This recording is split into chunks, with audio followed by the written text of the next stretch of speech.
नमस्कार प्यारे बच्चों, आज आप लोग अध्ययन करेंगे राष्ट्रीय आय एवं योग्यता आधारित परीक्षा का कुछ इम्पॉर्टेंट नागरिक शास्त्र का एमसीक्यू। इसका कुछ वीडियो पहले भाग में यानी बना दिया गया है, तो उससे भी जाकर ज़रूर देखिए आप लोग, ताकि एग्ज़ाम में अच्छा से अच्छा नंबर आए। और यहाँ जो है इस वीडियो में 201 प्रश्न से यानी शुरू हो रहा है यहाँ से। तो इसमें जो है प्रश्न, निःशस्त्रीकरण क्यों आवश्यक है, यानी ऑप्शन देखकर बताना है कि निःशस्त्रीकरण क्यों आवश्यक है। विश्व शांति के लिए, युद्ध के लिए, सरकार बनाने के लिए या परमाणु शस्त्रों के लिए। तो इसमें जो है कौन ऑप्शन सही है इसे चुनकर बताना है। तो इसका ऑप्शन जो है वह है विश्व शांति के लिए। अगर हम शस्त्र या हथियार नहीं चलाएंगे तो वह क्या होगा, विश्व शांति ही होगा। तो इसमें 201 का ऑप्शन ए सही है।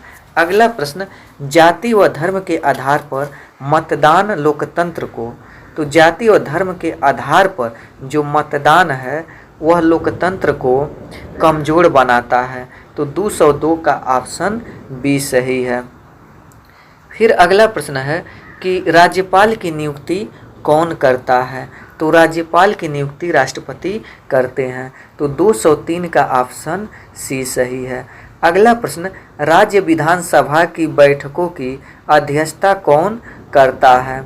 तो उनकी अध्यक्षता विधानसभा के अध्यक्ष करते हैं। तो 204 का ऑप्शन है बी। अगला प्रश्न है इसमें कि भारत में प्रथम नगर पालिका कब स्थापित की गई थी। तो वह स्थापित की गई थी सन 1687 ईस्वी में। तो 205 का ऑप्शन है वह है बी।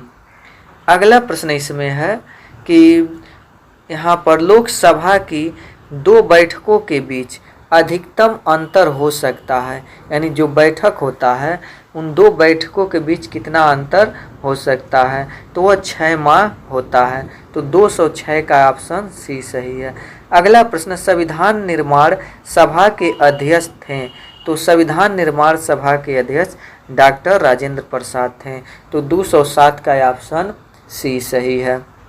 अगला प्रश्न है, हमारा संविधान अब डैश डैश है तक के बच्चों के सभी बच्चों के लिए शिक्षा के अधिकार की गारंटी प्रदान करता है, यानी कितने वर्ष के बच्चों के लिए।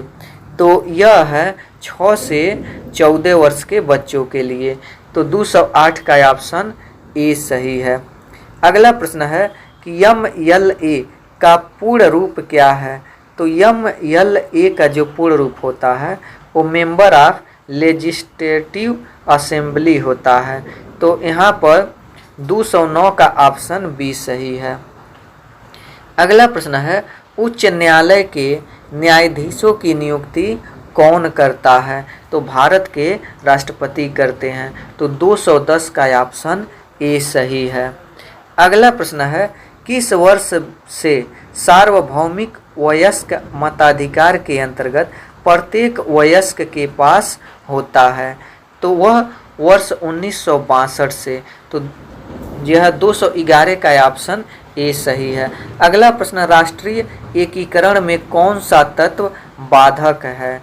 तो वह है यानी जातिवाद, संप्रदायवाद, पृथकवाद यानी या पृथकतावाद। ये सब अगर होते हैं राष्ट्र में या किसी देश में तो वह कभी एकीकरण नहीं हो सकता, हमेशा अलगाव या उस देश में विद्रोह होता रहेगा। तो इसलिए इसका ऑप्शन ए सभी। तो डी ऑप्शन सही है। अगला प्रश्न इसमें है कि इसमें मध्य प्रदेश में मानव अधिकार आयोग का गठन कब हुआ। तो मध्य प्रदेश में मानव अधिकार आयोग का गठन यानी सितंबर 1995 में हुआ। अगला प्रश्न है कि कौन सा भारत का सबसे नवनिर्मित राज्य है। तो वह है तेलंगाना।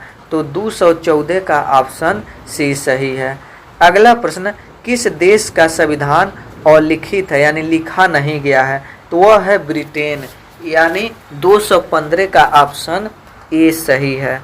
फिर अगला प्रश्न है कि वर्तमान में राज्य सूची में कितने विषय शामिल किए गए हैं। तो वर्तमान में राज्य सूची में 66 विषय शामिल किए गए हैं। तो 216 का ऑप्शन बी सही है। अगला प्रश्न है, राज्य के मुख्यमंत्री को नियुक्त करता है, यानी कहने का मतलब राज्य के मुख्यमंत्री को कौन नियुक्त करता है, तो राज्यपाल करते हैं। तो 217 का ऑप्शन बी सही है। अगला प्रश्न है, कुपोषण रोकने के लिए काम कर रही अंतर्राष्ट्रीय संस्थाएं निम्न में से कौन सी हैं, तो वह है यूनिसेफ, यानी ऑप्शन सी 218 का। अगला प्रश्न है, सहकारिता एक संगठन है, यानी कैसा संगठन है, तो यह एक ऐच्छिक संगठन है। तो 219 का ऑप्शन ए सही है। अगला प्रश्न, राष्ट्रपति के पद हेतु न्यूनतम आयु होनी चाहिए, कितनी होनी चाहिए न्यूनतम आयु, तो 35 वर्ष होनी चाहिए। तो इसमें 220 का जो ऑप्शन है यानी वह है सी। अगला प्रश्न, निम्न में से कौन संसद का अंग नहीं है, तो इसमें से राज्यपाल संसद का अंग नहीं है। तो 221 का ऑप्शन डी सही है। अगला प्रश्न है, संविधान की व्याख्या का अधिकार किसे है, तो संविधान की व्याख्या का अधिकार न्यायपालिका को है।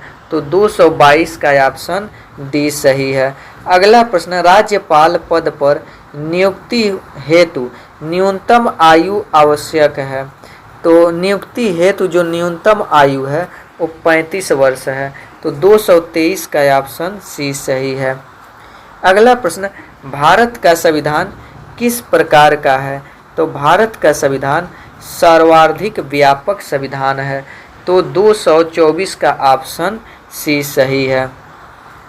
अगला प्रश्न, इसमें भारतीय संविधान के अंतर्गत नागरिकों के मत देने का अधिकार किस प्रकार का अधिकार है, तो वह है नागरिक अधिकार। तो 225 का ऑप्शन बी सही है। अगला प्रश्न, मौलिक कर्तव्य का कौन सा अनुच्छेद हमारी समग्र संस्कृति की संपन्न विरासत के संरक्षण और सम्मान करने से संबंधित है, तो वह है अनुच्छेद 51 का क। तो 226 का ऑप्शन सी सही है।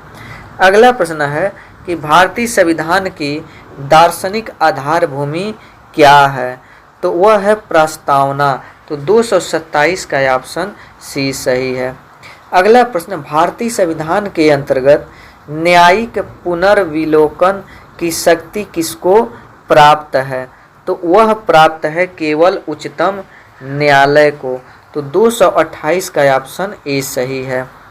अगला प्रश्न है कि एकात्मक शासन व्यवस्था में होती है, यानी एकात्मक शासन व्यवस्था में होती है तो एकल नागरिकता होती है। तो 229 का ऑप्शन ए सही है। अगला प्रश्न, संसदीय शासन यानी संसदीय शासन व्यवस्था में कार्यपालिका का संवैधानिक एवं नाम मात्र का प्रधान कौन होता है, तो इसमें जो होता है राष्ट्रपति होता है, यानी 230 का ऑप्शन ए सही है। अगला प्रश्न है कि निम्नलिखित में से सरकार का कौन सा अंग भारतीय संविधान का संरक्षक है, तो वह है न्यायपालिका, यानी रक्षा करता है वह भारतीय संविधान जो है। तो इसमें 231 का ऑप्शन है सी, यानी न्यायपालिका। अगला प्रश्न, राज्य सरकार का संवैधानिक प्रमुख कौन है, तो राज्य सरकार का संवैधानिक प्रमुख राज्यपाल होता है। तो 232 का ऑप्शन सी सही है। अगला प्रश्न कि भारतीय संविधान आदेशित करता है कि भारत, यानी भारत क्या है, तो भारत पंथ निरपेक्ष है, समाजवादी भी है, लोकतांत्रिक है, इसलिए तीनों ऑप्शन सही, तो इसलिए डी है, यानी ए सभी। वयस्क मताधिकार का आधार है, तो वह क्या है, तो लोकतंत्र। तो 234 का ऑप्शन ए सही है।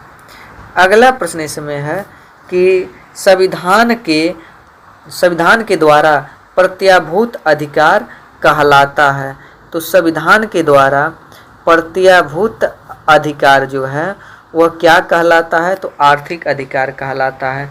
तो 235 का ऑप्शन सी सही है। अगला प्रश्न है कि लोकसभा और राज्यसभा की संयुक्त बैठक कौन बुलाता है? तो लोकसभा और राज्यसभा की संयुक्त बैठक राष्ट्रपति बुलाते हैं। तो 236 का ऑप्शन सी सही है। अगला प्रश्न है कि निम्नलिखित में से किस शब्द से लोकतंत्र व्युत्पन्न है? तो यह जो है डेमोस और क्रेटोस यानी डेमोक्रेसी मिलाकर बोला जाता है। तो इन दोनों शब्द से लोकतंत्र व्युत्पन्न यानी बनाया गया है। तो 237 का ऑप्शन सी सही है।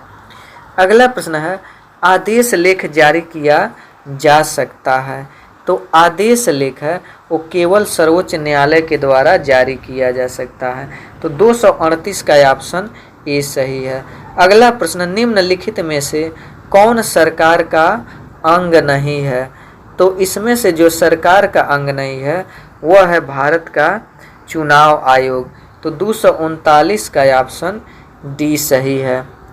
अगला प्रश्न है कि निम्नलिखित में से कौन प्रत्यक्ष लोकतंत्र का उपकरण नहीं है?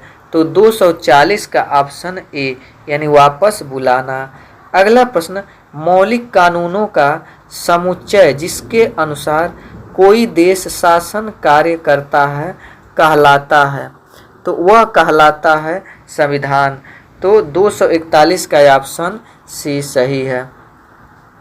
अगला प्रश्न है एक देश के शासन को सही ढंग से चलाने के लिए आवश्यक कानूनों एवं सिद्धांतों का उल्लेख है?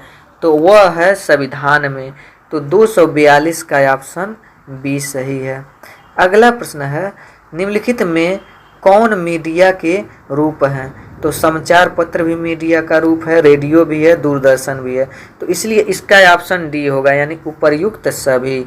तो 243 का ऑप्शन डी। अगला प्रश्न है विधि के शासन का अर्थ है? तो विधि के शासन का अर्थ है कानून के सामने सभी नागरिकों को समानता। तो 244 का ऑप्शन बी सही है। अगला प्रश्न है कि संसदात्मक शासन व्यवस्था में मंत्रिपरिषद सामूहिक रूप में किसके प्रति जिम्मेदार होगा? तो वह होगा लोकसभा। तो 245 का ऑप्शन ए सही है। अगला प्रश्न है कि राज्यों में संवैधानिक तंत्र विफल होने पर राष्ट्रपति द्वारा किस धारा के अनुसार राष्ट्रपति शासन लागू किया जा सकता है? तो वह धारा है यानी 356 यानी 246 का ऑप्शन बी। अगला प्रश्न निम्नलिखित में से सरकार का कौन सा अंग कानून बनाता है? तो सरकार का जो है विधायिका अंग यह कानून बनाता है। तो 247 का ऑप्शन बी। अगला प्रश्न है संवैधानिक उपचारों का अधिकार भारतीय संविधान के किस अनुच्छेद में सन्निहित है? तो वह है अनुच्छेद 32। अगला प्रश्न तो इसमें 248 का ऑप्शन डी सही है। अगला प्रश्न भारतीय राष्ट्रपति अपना त्यागपत्र किसे सौंपता है? तो वह उपराष्ट्रपति को सौंपता है। तो 249 का ऑप्शन ए सही है। अगला प्रश्न भारत में राजनीतिक दलों को कौन मान्यता देता है? तो भारत में राजनीतिक दलों को निर्वाचन आयोग मान्यता देता है।